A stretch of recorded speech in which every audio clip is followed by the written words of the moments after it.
Hi. All right, we are here. We're going to be talking today about the question, how do I feel confident as a mom? As a mom, I started to say mother, and then I said mom, and I said mom. How do I feel confident as a mom? So, I am going to talk a little bit today about my own experience as a high achieving woman.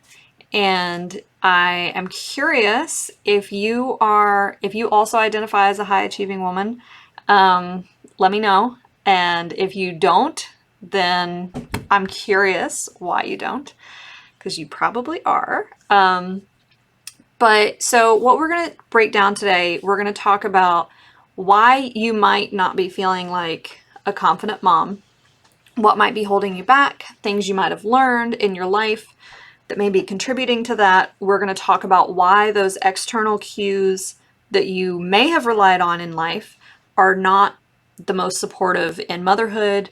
And then we're going to start talking about deriving your confidence from your internal cues as opposed to external. So let me jump in. I have always been successful in that, like, I got good grades in school. I worked really hard, and when I had a job, I performed really well.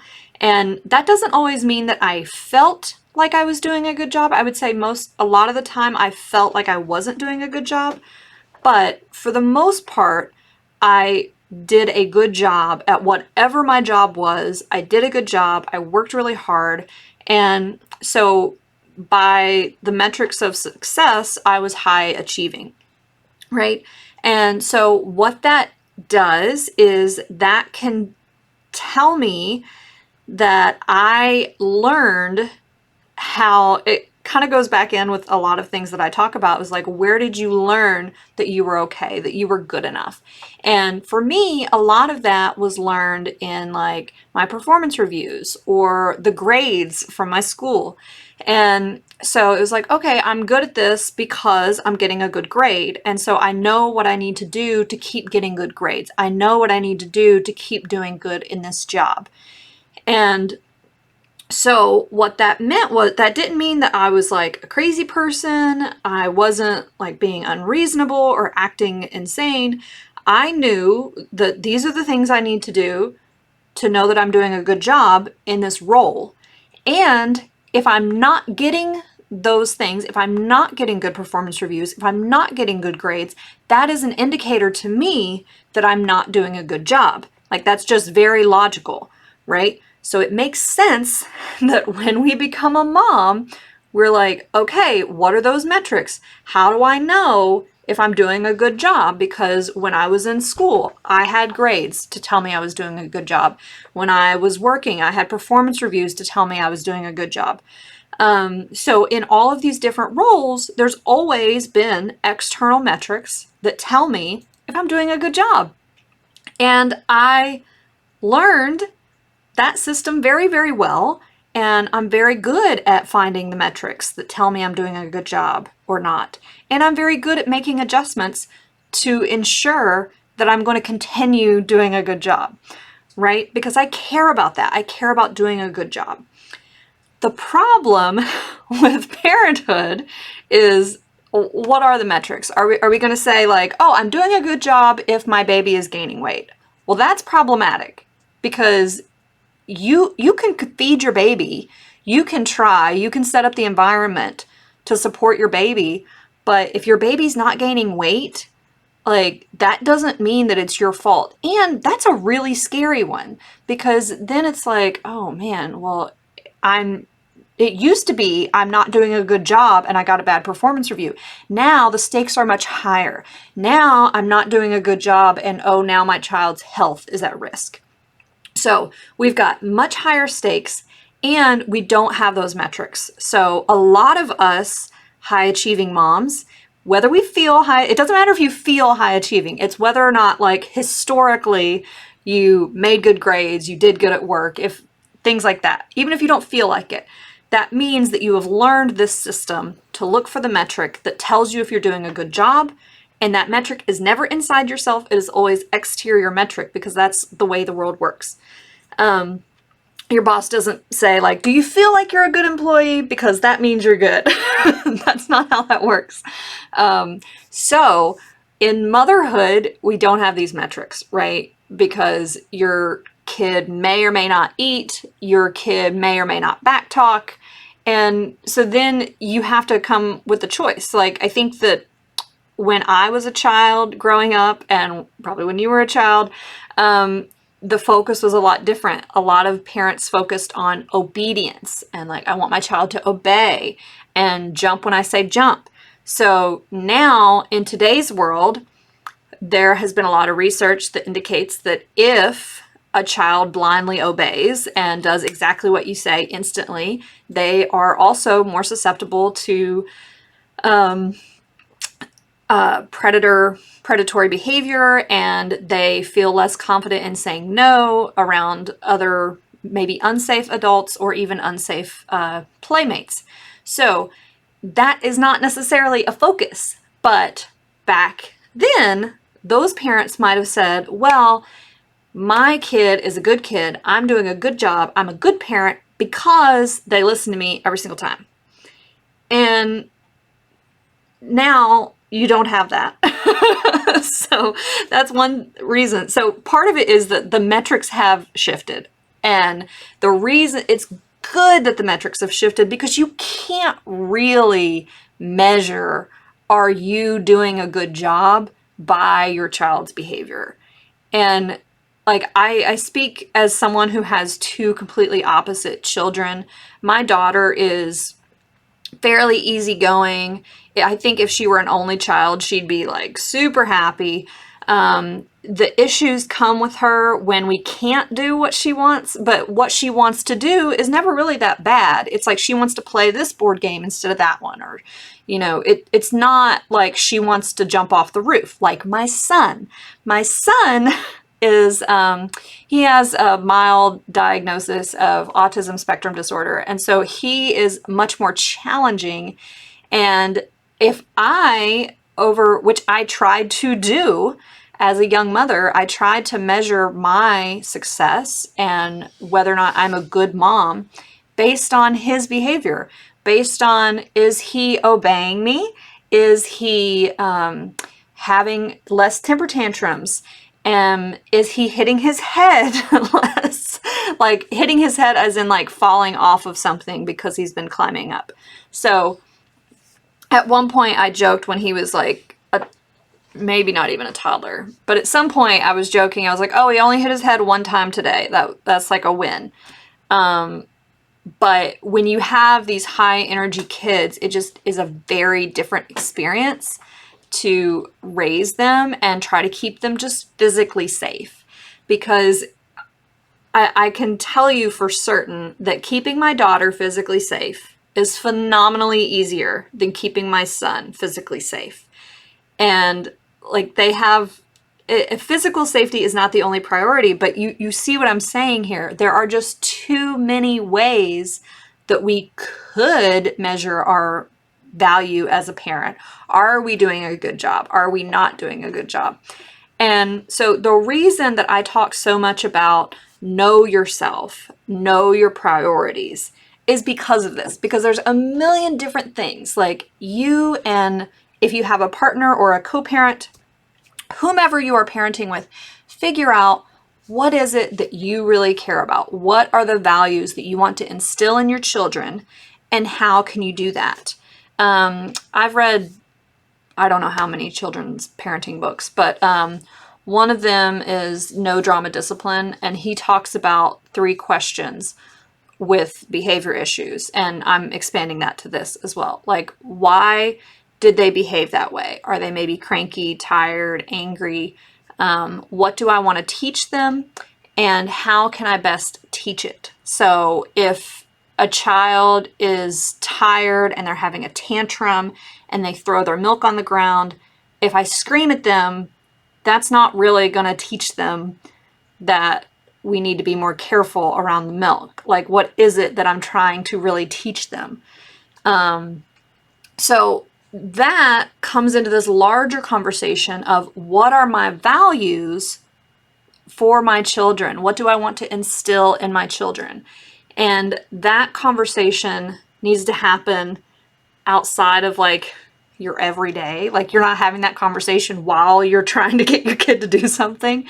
Like you sit down and have that conversation, and that's obviously it's an ever evolving thing because we're all ever evolving, right? But so you figure that out. And so we've talked about, I'm going kind of fast here. Sorry, I'm slowing myself down. So we've talked about why you may not feel confident in motherhood because you don't have those metrics anymore and kids are unpredictable. And we've talked about you can't really control children's behavior. You definitely can't control other people's opinions of you. That is actually none of your business what someone else thinks of you, and you really have no control over it. So those external cues that you relied on so much are not going to support you in motherhood. And we've talked about why that is. So now to talk about getting your confidence from internal cues. So if you don't know yourself, you're not going to know what's important to you. You're not going to know if you're operating in a way that is in alignment with your values. And I like to differentiate between guilt and shame. I know that like hashtag mom guilt is all over the place, but I prefer to differentiate between those things because I do think guilt can be useful. Shame is never, ever useful. I've said that before, but it's not useful. And to me, the way I'm defining that difference is, okay, I scream at my kid. Guilt says, oh man, I screamed at my kid. I really didn't want to do that. That sucks. And there's more conversation to follow. Shame is, oh man, I screamed at my kid. I'm a terrible mother. I'm a terrible person. So the difference is shame says I am bad or I am good, the reverse of shame. Whereas guilt is what I did was not good. So it's behavior as opposed to who you are intrinsically. And we talk about this when we talk about raising our kids too, of like, focus on the behavior. Don't say good boy. Say, oh, I like the way you colored that. And so we spend so much time figuring out how to like talk to them to encourage them the most. But I'm talking now about how to talk to yourself. And so if, for instance, you have a situation where you feel like a bad mom.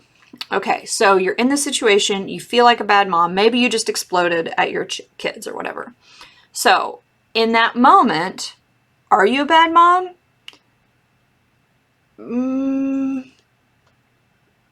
Maybe, probably not though, because there's a few layers. You can't just say, am I a bad mom?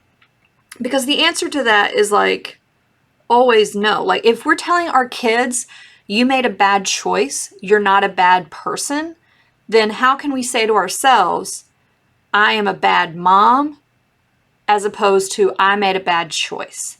And so it's a lot of the same things that we do with our children. We want to separate our behavior from who we are. And so in terms of feeling confident, it's the same thing, separating the behavior from who you are, and also knowing that if you made a choice that you're not happy with, you feel guilt, or even if you do feel shame, you address what you're feeling and get curious about it because you want to know, did I act in a way that was not in alignment with my values? Because if I acted in a way that was not in alignment with my values and I feel guilty over that, that is helpful guilt. That can push me to evaluate, why did I act that way? What do I want to teach myself? How can I best learn that? Right? Those same questions that we might ask our child, we're going to ask ourselves. So I know that I think a lot of moms want like a check the box because that's what we had as successful, high achieving, however you want to say it. women that got good grades. We want that. We want to be able to check the box and know like, okay, I'm doing a good job. So there's not really anything. I think the closest you can get is like, are your children alive? Yes. Okay. They're alive. And, for me, what I joke about is like, as long as my children go to therapy for something different than what I went to therapy for, I feel like I did a good job. But that's just arbitrary, and it's not really serious. It's a little bit serious, but not really. So are your children alive? That's number one. And again, you can't really always control that either, because like, we don't want to think about that happening, but that does happen. And if that happens, that doesn't mean you're a bad parent. So there's not really any one metric that you can point to and say, this means I'm a good mom. What I like to say is I operate under the paradigm of good enough parenting. And there was a book that I read that was really helpful with this called Circle of Security, or no, it was called Raising a Secure Child, and it was Circle of Security Parenting. And if anyone's interested, just put a comment below and I'll drop the link to that book. And there's like a whole organization that you can get more information on. But it's this idea that we are not striving to be good, great, best mom, whatever. We're striving for good enough. And that definition of good enough parenting means that I am meeting my child's needs most of the time. They don't even put a percentage to it. It's not like 80% of the time, 60% of the time. Most of the time, I'm meeting my children's needs. And if you're not meeting your children's needs, that does not make you a bad parent, but that can clue you in. Are you not meeting your child? You know, if you leave to go to work and your child is crying and doesn't want you to leave, but you need to go and you leave, you are not meeting your child's need in that moment. And that is okay. You don't have to meet every need that they have. No human ever gets all of their needs met. You don't get your needs met. Your partner doesn't get their needs met. Even as like childless adults, we don't all get our needs met all the time.